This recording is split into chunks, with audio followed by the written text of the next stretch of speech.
సంఖ్య కూడా ఇప్పుడు వాళ్ళు 20,000 ఉంటే వీళ్ళు 35 మంది అనంటే చాలా బలహీనమైంది అది.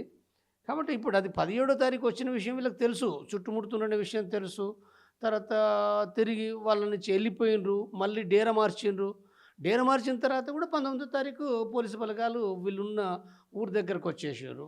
వెంటనే అర్థం చేసుకొని ఖాళీ చేసిర్రు వీళ్ళు. ఖాళీ అంటే డేరా ఖాళీ చేసి కొంత ముందుకెళ్ళిపోయే క్రమంలో ఆ ఒక్కరోజే 5 సార్ల ఎన్‌కౌంటర్‌లు అయినాయి. ఈ కంపెనీ పైన 5 సార్ల ఒక్కసారి కాదు 5 సార్ల. అయితే ఎవరికీ నష్టం కాలే. గాయాలు కూడా ఏమీ కాలే. ఫైరింగ్‌లు ఎదుర్కొని వాళ్ళు మళ్ళీ అక్కడి నుంచి ముందుకెళ్ళిపోయారు వాళ్ళు.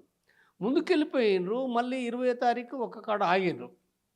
ఆగినప్పుడు అక్కడ వాళ్ళకి తిండి లేదు, ఏమి లేవు. 20వ తారీఖు అంటే బహుశా 19 రాత్రి నుంచే బహుశా 19 రాత్రి వరకు కూడా ఫైరింగ్ అయింది కాబట్టి తిండి లేదు, 20 లేదు. నీళ్ళు గూడా వాళ్ళకి చాలా కష్టమే. నీళ్ళు గూడా లెవ్వని రాసిండ్రు వాళ్ళు.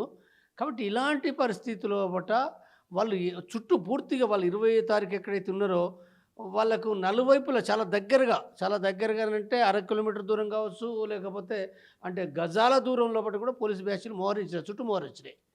చుట్టూ మోహరించినాయి కాబట్టి వీళ్ళు ఏమాత్రం కూడా కదలలేని పరిస్థితి. లేకపోతే కదిలిపోవాల్సిందే వాళ్ళు. కదిలిపోవటానికి కూడా ఏమీ అవకాశం లేదు. వాళ్ళు చుట్టుముట్టి వాళ్ళు దాడి చేసినప్పుడు మొట్టమొదటగా డీఆర్‌జీ పోలీస్ బలగాల లోపట డీఆర్‌జీ అనేదైతుందో ఒకతను చనిపోయిండు. పేరు కూడా రాసిర్రు. అంతకుముందు ఆ డీఆర్‌జీ చనిపోయిండు. చనిపోయిన తర్వాత కూడా వీళ్ళు కంపెనీ వాళ్ళు ఫైట్ చేస్తూ అలా కంపెనీ అంటే ఈ మావోయిస్టుల కంపెనీ కమాండరు చనిపోయిండాయనే.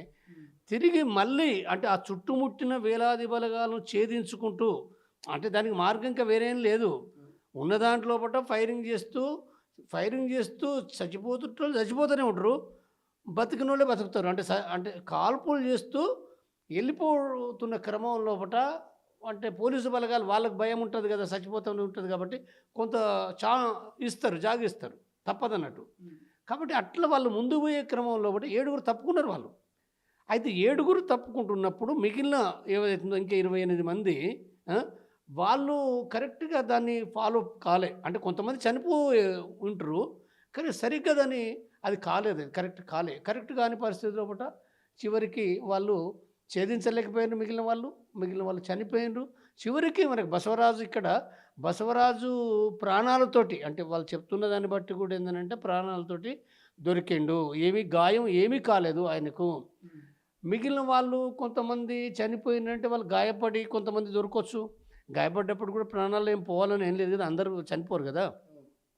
గాయపడి అటు పడుంటరు. కాబట్టి ఇప్పుడు మనం గమనిస్తే ఏందనంటే ఇప్పుడు శవాలు ఇవ్వకపోవడం తర్వాత అవన్నీ గమనిస్తే ఏందనంటే బసవరాజునైతేనో పట్టుకున్నారు. ప్రాణాలతోటి పట్టుకున్నారు. తర్వాత కొంతమంది గాయపడ్డోళ్ళను కూడా పట్టుకున్నారు.